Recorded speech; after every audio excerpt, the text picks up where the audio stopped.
entering a classroom where every child is excited to read confidently, discussing books, art, and ideas sound impossible?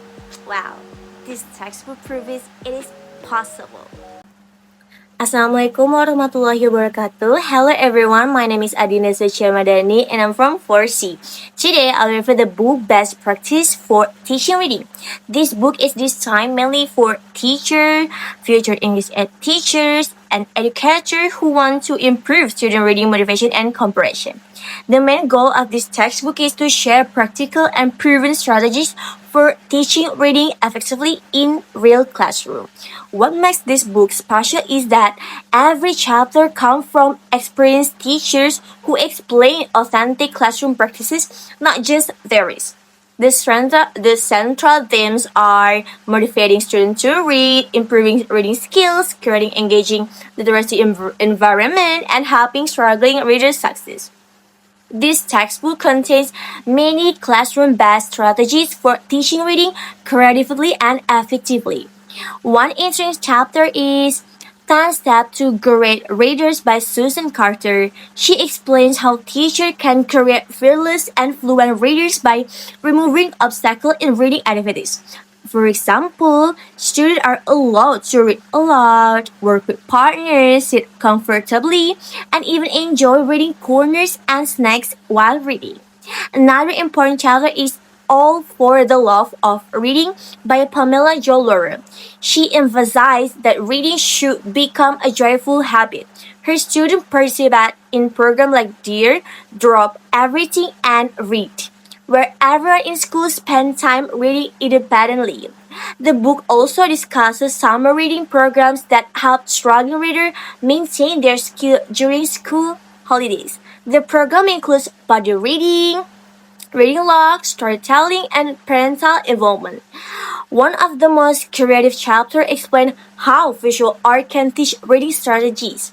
Students analyze painting to practice making connection, asking questions, and making inferences.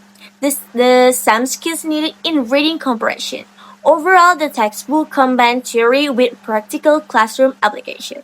Now, let's talk about the strength of this book. The first, practical and realistic strategies. The biggest strength is that the book provides real classroom examples. Teachers can directly apply the activities without complicated preparation. For example, the chapter 10 Step to Great Readers explain simple but effective techniques like reading partners, reading nooks, and choosing books at the correct level. This helps future teachers understand what successful reading instruction actually looks like. The second strength is student-centered learning. The textbook focuses heavily on student interest and emotional engagement. Instead of forcing students to memorize, the author encouraged creativity, comfort, collaboration, and enjoyment in reading. For example, students are motivated through fun activities like special books, storytelling, art project, and reading buddies. This approach can increase student confidence and intrinsic motivation. The third strength is strong connection between theory and practice. Another strength is how the book connects educational theories with classroom implementation. For instance, the chapter about visual art explains schema theory and demonstrates how students make text-to-self connection, text-to-text connection, and text-to-word connection. This makes complex reading theories easier for teachers to understand and apply. Although the book is very useful, it also has some weakness. So for the first weaknesses, mostly focus on elementary students. Most examples are designed for young learners in elementary school. As a result, secondary school or university teachers may need to adapt their strategies significantly. The second weakness is some strategies require extra resources. Certain activities need funding, technology, volunteers, or special classroom setups.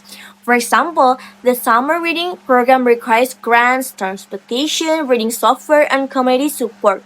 Schools with limited budgets may struggle to implement these ideas fully. The third weakness is limited discussion of digital literacy. The textbook mainly focuses on traditional reading methods and printed books. It gives less attention to online reading, digital literacy, and modern educational technology, which are increasingly important today. So, why should we read this textbook? If you are a future English teacher, this book can completely change how you think about teaching reading. Many students think reading is boring or difficult, but this book teaches us that reading becomes meaningful when students feel comfortable, emotionally connected, and actively involved. This textbook reminds us that teaching reading is not only about pronunciation or vocabulary.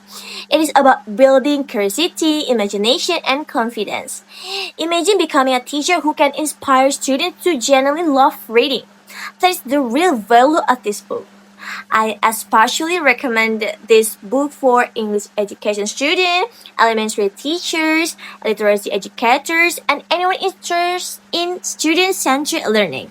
The strategies are practical, creative, and inspiring. As future educators, we do not only teach students how to read, we teach them how to think, explore, and understand the world. And this book helps us do exactly that. To conclude, best practices for teaching reading is a highly practical and inspiring textbook that offers effective strategies to improve reading instruction.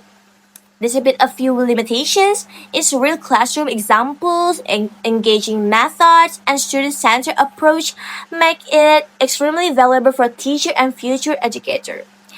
So that's all for my review. Thank you for listening, and I hope this review encourages you to explore this book and discover new ways to inspire students through reading. Wassalamualaikum warahmatullahi wabarakatuh.